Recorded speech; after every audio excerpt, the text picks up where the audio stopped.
Bon, alors je vous l'avais pas dit, j'aurais peut-être dû, mais évidemment, il ne faut pas que les bananes aillent contre le bord de l'image, mais il ne faut pas non plus que les ombres aillent jusqu'au bord de l'image. Et j'ai vu qu'il y en a certains qui ont mis des ombres tellement grandes qu'elles vont jusqu'au bord de l'image. C'est pas grave pour l'exercice ici, vous gardez comme ça, ce sera un peu foireux, mais on ne va pas corriger ça maintenant. Mais vous n'allez pas corriger ça maintenant, mais en tout cas, voilà, évidemment, ça va se voir dans le motif quand on va le répéter. L'ombre qui va jusqu'au bord, vous voyez ce que je veux dire, hein. Il faut vraiment que ce soit le fond vert uniquement sur le bord là.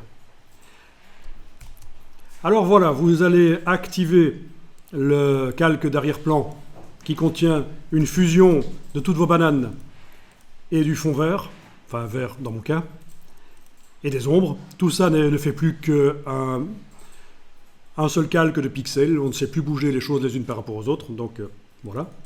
Mais heureusement, on a toujours la version précédente de l'image ou le backup ici, au cas où on aurait fait une erreur, hein. Voilà, il est activé, il est visible. Vous allez dans le menu filtre, divers, translation. Filtre, divers, translation. Alors on a une image de 500 pixels sur 500, si je crois me souvenir, c'est ce qu'on avait. L'idée ici, c'est que on va déplacer les pixels de 250 pixels, une longueur de 250 pixels en horizontal et en vertical. Donc on tape 250 et 250. Et ne cliquez pas sur OK. Voilà.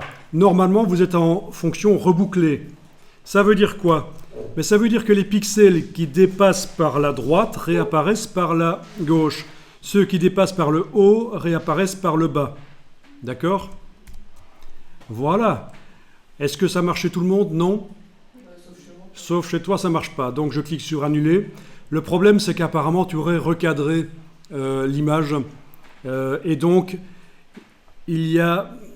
Tu ne te souviens pas d'avoir utilisé cet outil-là par hasard? Bon.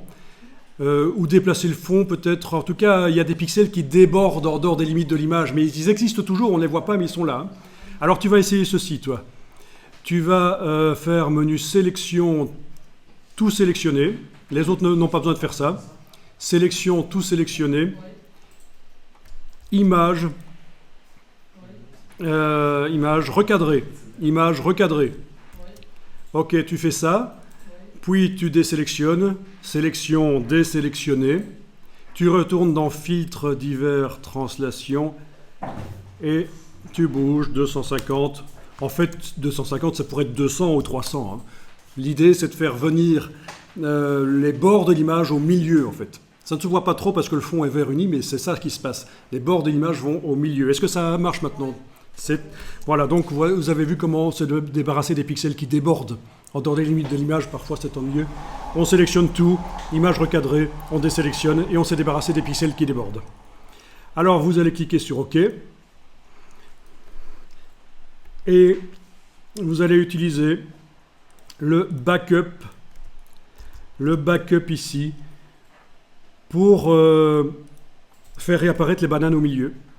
Alors peut-être que ça ne vous convient pas tout particulièrement, peut-être qu'il faut à nouveau dupliquer certaines bananes dans le dossier backup, là, allez en faire plus, peut-être qu'il y en a qui doivent être supprimés de l'affichage.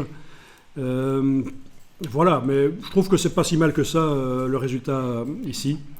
Donc on a un motif au raccord, vous l'enregistrez sur le disque dur, fichier enregistré sous, vous enregistrez donc chaque fois avec un nom différent, pas un nom, le numéro à la fin du nom du fichier. Voilà.